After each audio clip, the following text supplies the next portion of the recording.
natuto na ang former MDL champions mula sa pagkatalo na yun. Sa pagpasok natin ng Land of Dawn, Onyx Philippines, tignan natin kung kaya na ba nilang tapusin o mananaig ba ang Game 3 Cars ngayong araw. Oo nga no. Pero depende. Momentum. Naniniwala ako sa kasabihan na momentum is the key. Oo. Naniniwala din ako sa kasabihang the mother and daughter of all series. Chobsker to na kanina medyo nahirapan sa kanyang far sa game. Pero iba naman kasi yung matchup ng Aurora ngayon eh. Medyo lamang ka sa range kahit papano. Men, namimiss ko to yung ganitong itsura ng game. Yung pag tinignan ko yung mga battle spell, simple lang. Walang halo-halong jutsu. Kanina nung game number 1, lahat ng spell na naitawag ng AP Brent, kung brilyante yun sa Encantadia, kompleto nila. Kompleto na talaga. Kompleto na yung Infinity Stone eh, no? Si Yeb natuwa eh. Sabi niya, yung mga stones ko. Ay, wait lang Brusco. Si Brusco dito ang tatamaan. Nakapag-flicker out. Okay. So, no casualty para sa both teams. Pero kamunti ka na si Brusco doon. Akala ko nga tournament na, pero mukhang si Shizo ang mauuna at hindi na nila papasukin pa. Very safe calls coming in from Onyx Philippines. Hindi nila pinipilit. Hindi katulad kanina na parang nung nakaamoy ng dugo, lumapa agad. Oo nga, parang naging Roger silang lahat kanina pala, no? Kaya nga, alam mo yung habol na habol talaga sila sa early game snowball. Kasi especially in this meta, no, even if you look at the games that has been played in MPL Philippines Season 15, yung first 2 minutes, yung mga teams natin talaga nagka-try gumawa ng momentum. Speaking of magta-try, nag-attempt dito yung side na Onyx na gumawa ng play. So nagamit yung ejector against Kekedot, kaya na-force muna siya na umuwi. Ay! Napigilan pa ni Super Prince. Grabe umamoy. Parang mistulang nagsha-shopping, no? Parang naulanan pa ng saglit, tapos na-realize, teka lang shun po muna ako pa uwi. At dahil dyan, hawakan na ng Onyx Philippines ang turtle na to. At initcha pa si James Max. Oo, parang gusto niya yata sana medyo madelay pa lalo. Okay, may information from there, pero mabilis na pagkuha sa pagong for Onyx Philippines. Pero imaginein mo, no, kung na-reset yung orange na yun, tapos rumekta na si Joy. Mapapakamot. Mapapakamot, ulo ka talaga sa sakit. At si Kirk ngayon ay makikipag 1v1 lamang. Saan ang galing yung lamang niya ng full level? Oo nga, no? Or umikot pa siya kanina. Well, yung turtle Ay, toss. wait. Nag-flicker out si Kekedot. Shoot pa out. Ginamit yung Retry pa. retry. Boom! Boom!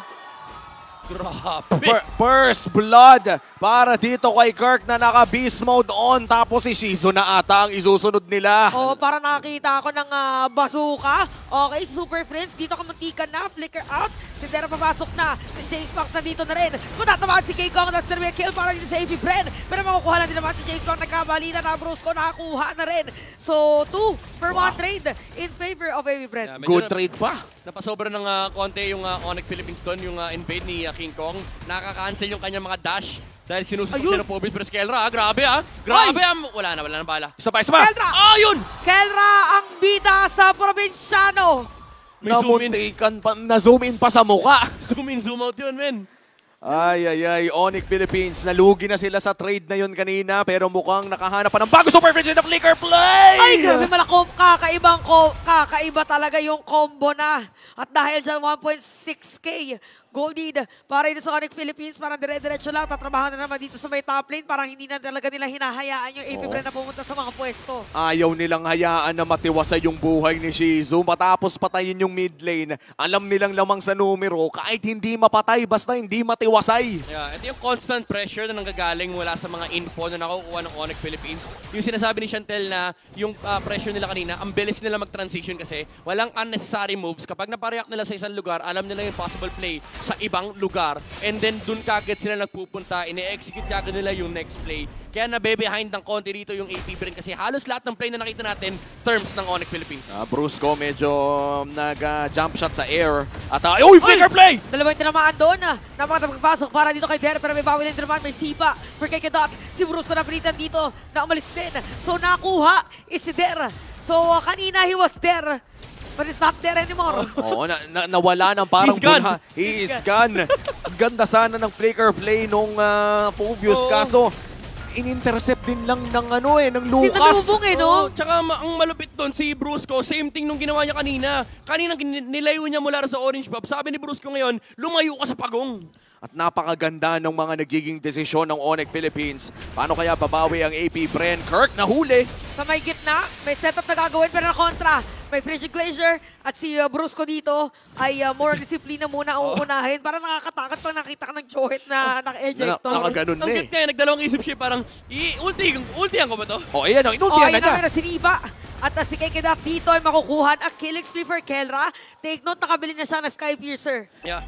Ang aga nung Skypiercer ni Kelra dito, may numero na kagad na laman for Kelra. 10 na yan ha. May magic number na naging kwento na si Kekedot. Pero at this point si King Kong, eto na naman yung Sigma pattern. Yung King Kong pattern, umi-invade na naman. Kahit parehas na ng levels by the way. Oh, Brusco naghahanap na maiaangat pero mukhang siya ang maiaangat doon sa may bandang likod. That's going to be a kill for Chobskirt. At napakatapang ng MDL champions natin dito. Parang ang kapalit yata doon is gonna be the turret na doon sa may middle lane. So parang naging bait na rin or sacrificial lamb at that time si Brusco para successfully makakuha ng objective ang kanyang mga kakampi. Kaya na nga, doon na nga lumalabas yung yung nickname niya na Bruiser. Okay lang, kahit masakit o masaktan ako, basta namamama ako kayo at na nakukuha ng aking team ang kanilang mga kailangan. At kung sisilipin natin ang BPI Grabe! Gold Leaders, tatlo sa pinakamayayaman, Kelra, King Kong, and Kirk, the triple K connection. I mean, given naman mayaman na si Kelra after M6. Pero grabe, hindi makatarungan yung lead na 6K, hawak ni no? Kelra ngayon over the Moskov. And ito yung concern ko kanina kasi parang yung early game ng AP Bren nakadepende if makakakuha ng snowball dito si James Banks. Nakakuha naman siya ng mga Somewhat. buffs niya, somewhat ng konting lead. Pero ang problema kasi, siya lang yung kaya lumaban sa Onyx Philippines. Ngayon, busy siya kay King Kong. At Kasi si James Banks, bad trip na kanina pang ninanako ni King Kong yung mga farm niya. At saka parang tuwing sumisilip siya o pumapana siya sa loob ng mga bushes, may naririnig siyang engine na nakakasana yung naka-ready. ejector state. Oh, Kahit sino naman siguro ay maiilang na lumapit sa buff kapag ka ganun yung naririnig mo. parang mapapaisip ka na tuloy. Ano kaya gagawin ng EP Brand dito? Kasi kahit sa may side lane, may naka-ready agad for Onyx Philippines. Pero sa may bottom lane na makakasira yata na Torres si Shizo habang Onyx naman dito ang sagot is gonna be a turtle. So parang pwede na yata sumira din dun sa may top lane. Mag-aabang lang ang ilan sa mga players naman sa ng AP Brand kung meron silang counterplay. May makina na naman. Oo. Alam mo, kung yung AP brand, may washing, ito, may Kahit saan ka tumingin eh. Maririnig mo na lang bigla. At tignan mo, no, tumayo lang si Brusco, kinailangan umalis ni Kekedat dahil alam niyang damage si Super Friends ang kailangan niyang tangkihin kung sakali. At dahil dyan, 6,000. 6,000 na ang lamang ng Onyx Philippines. At hindi na nga ata nagja-jungle sa loob ng sarili niyang jungle Wala na. si King Kong. Nanirahan na sa bahay ni James Banks. medyo 3 minutes na silang hindi nakikita ng orange buff. Ng sarili niyang orange buff. Yung orange buff ng kalaban nakikita niya. Pero yung sa feeling ko nagtatampo na yun eh. Parang King, sulat ka naman. Oo. Oo, Bakit balikan mo naman kami. Hindi ka na umuwi, King. Oo, miss ka na namin dito sa Oh, orange Brusco? buff. Ay na naman si Brusco, para naka-ready na naman. Sino kayo Icha? Okay, naka-ready lang.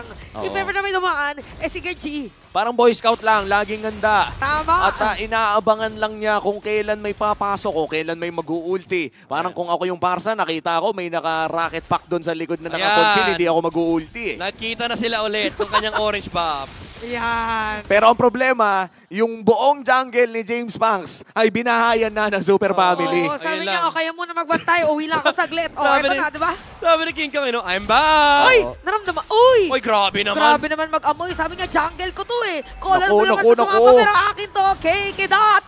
Napilita mag-flicker out. Pero hindi na Ay! makaka-out. Unstoppable na sa may ilalim pa ng Torre. Nabigyan na si Chomskirk.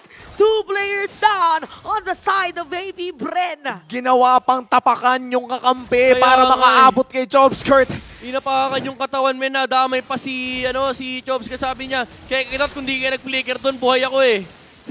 At sa ngayon, mukhang gusto na agad ng Onyx Philippines na makakuha dito ng inhibitor turret without the Lord there. Na melt off lang ng parang ganon. Beast mode para kay Kirk. Okay, si Kirk dito ay masiba sa ilalim ng Torre. Pero mamamatay na nga dito ng side ng AP Bren. So AP Bren ngayon ay atras muna pero kinagandahan naman for them is, or ang Onyx pala, kinagandahan for them makakuha sila ng Lord. Masyado bang maasim yung naging call ng Onyx Philippines doon? I would say it's a fair play kasi pwedeng makakuha sila ng bigger kill doon. Napasobra lang talaga ng pasok si Kirk dito, especially with the flicker, hindi siya nakalabas.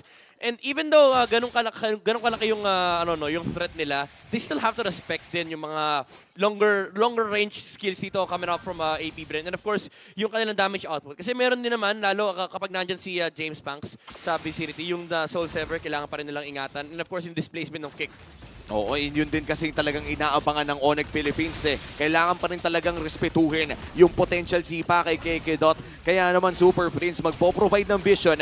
James Banks with the poke pero mukhang ang hirap lumapit if you are AP Bren. Oo, alam din kasi nila na anytime meron din lalapit. Naku po, napapaligiran na. Hindi na si KK Dot. Pero biglang napaatras na nga ang mga players dito ng AP Bren. Bottom lane, pwede nilang sirain. Pero sa may top lane, si Shizo, trabaho malala hanggang makasira ng Torre. So hindi na rin papansinin pero si Kirk ay napauwi. Oo, yun na ata yung magiging sagot ng AP Bren sa lahat na nangyayari. Kung hindi natin kayang manalo ng team fight, subukan na lang nating simulan ang pangarap ng split push. Ito yung tinatawag natin ni Womi, yung baliwin na lang natin. Baliwin na lang. Kasi may magre-react din dyan. At malay mo, mag-pay off din the moment na maging crucial na to. Oh, tsaka pag nagkaroon ng item si Shizo, sa karamihan ng comeback na laro sa history na MLBB, Moskov na tumaba kakapush ang nakabaliktad. Tsaka kahit dito sa team na to, si Shizu din talaga yung nagiging sagot. Pero tignan natin kung makakadepensa pa ba ang AP Bren. Brusco with a flicker, pero minions yung naitya! Oh, sabi niya, i-clear nyo daw agad, i-clear nyo agad, pero siya na-clear dito ng AP Bren. So -1 ngayon, pero nabaliktad agad. Si KK Data, nakakuha na rin. So yung Lord, nandito sa may middle lane, madedepensahan ngayon ng Bren. At hindi na ata makakapag-push pa doon sa may bandang itaas. Meron pa namang minion wave dito sa may bandang gitna. Pero hindi na ata ito ipipilit pa ng Onyx. Konting poke lamang. Gusto pa nila ng isang inhibitor turret at mabubuhay na nga si KK Dot in 5 seconds. Kailangan na ngayon lahat ng mga pwedeng gamitin para dumepensa ay gamitin na. Pero biglang nakakidlatan si James Banks. Hinabol dito ni King Kong. Dumating si Spear of Destruction. Dumating dito na Spear of Destruction at biglang na nabubulaga si Shizo. So buhay pa rin ang laban para sa mga bees. Dalawang inhibitor turret lamang ang nawala at sa pagsilip natin sa Infinix in-game equipment, Midnight, ano ba yung nagpapasakit dito sa Onyx Philippines? Alam mo, yung Starlium tsaka yung Holy Crystal, very deadly combo na talaga yan. Dagdag mo pa dyan yung cooldown reduction na nakukuha niya mula sa Wishing Lantern. And then magkakaroon na siya ng additional sustain with the Blood Wings na binubuo dito ni King Kong. Pero isa na rin natin kailangan intindihin is halos full full damage output na rin si Keller dito on the Granger. Yun nga lang, napakaganda ng Spirit Destruction dito kay ni Shizu, tumama kay Kirk. And then si King Kong pa yung napahamak dahil nandun na yung damage dealer dito ng AP Bren. But still, for Onyx Philippines, hindi naman sila magiging malungkot doon kasi kahit paano, nakakuha sila ng dalawang inhibitor turret. And ang masakit dyan for AP Bren is ngayon, kailangan nila constantly mag-shove out ng mga waves. Pero at the very least naman, hindi naman yung opposite lane ng Lord yung nabasag. That's true. At least meron din sila na Moskov na pwede ring magpadala ng Spear of Destruction na sumali at any given point. Ang prerequisite lamang dito, of course, ay tumama yung Spear of Destruction. May options pa naman para sa AP Bren pero padilim na ng padilim ang surroundings dahil lumalaki na rin ang gold lead ng Onyx Philippines. Oo, tsaka parang ang tanging nagiging liwanag na lang for AP Bren is yung nag-iisang Torre doon sa may bottom lane.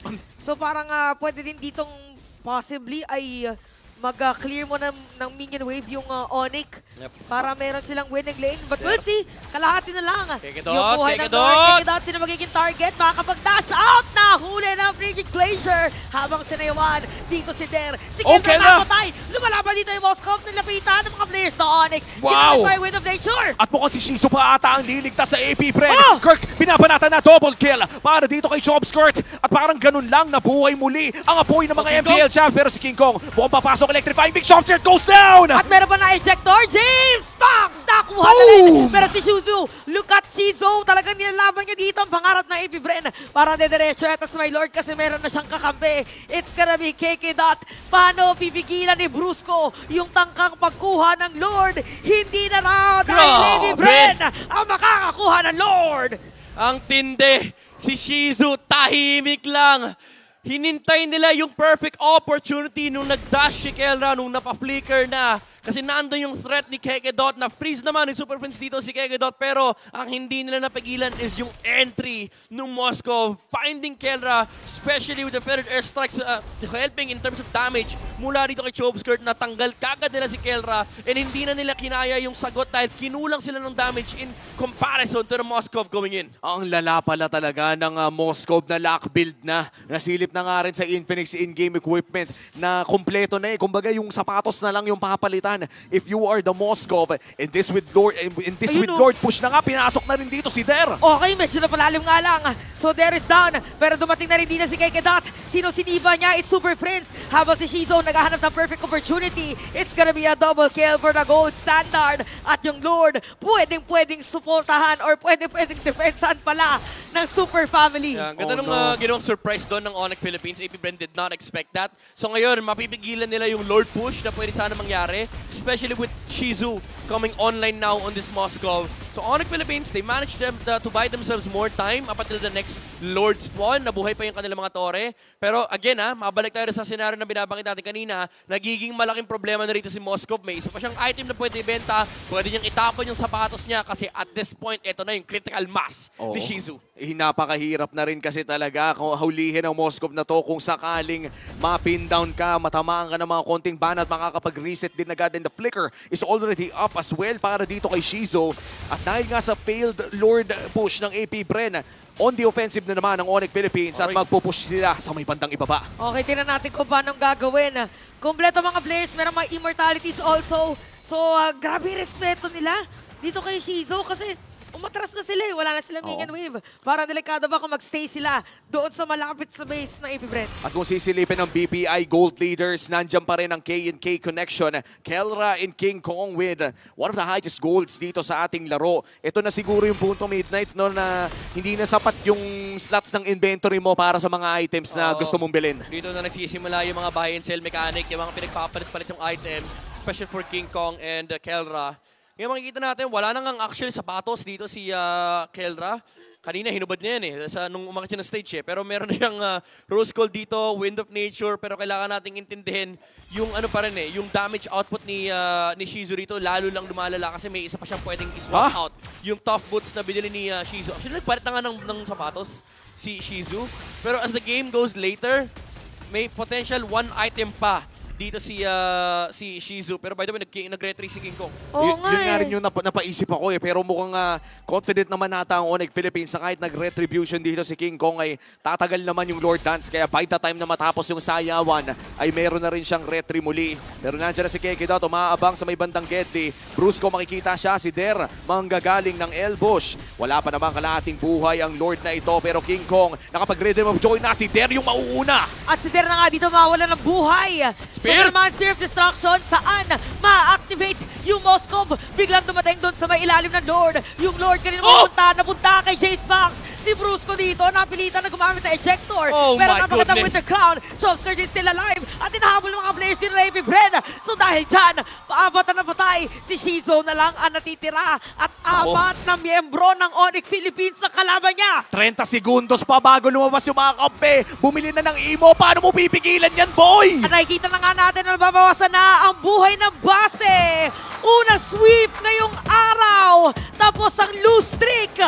Onyx Philippines. And with a powerful turnaround, hindi man nila nakuha yung Lord. Ang nakuha naman nila ay pagkapanalo. Ito na yung classic classic play ng Onyx Philippines. Nabibitawan nila yung Lord. Kahit makuha nila o hindi, nakita mo naman yung galaw ni King Kong kanina. Wala silang pake kahit makuha nila yun kasi ang pake nila ubusin ng AP Bren.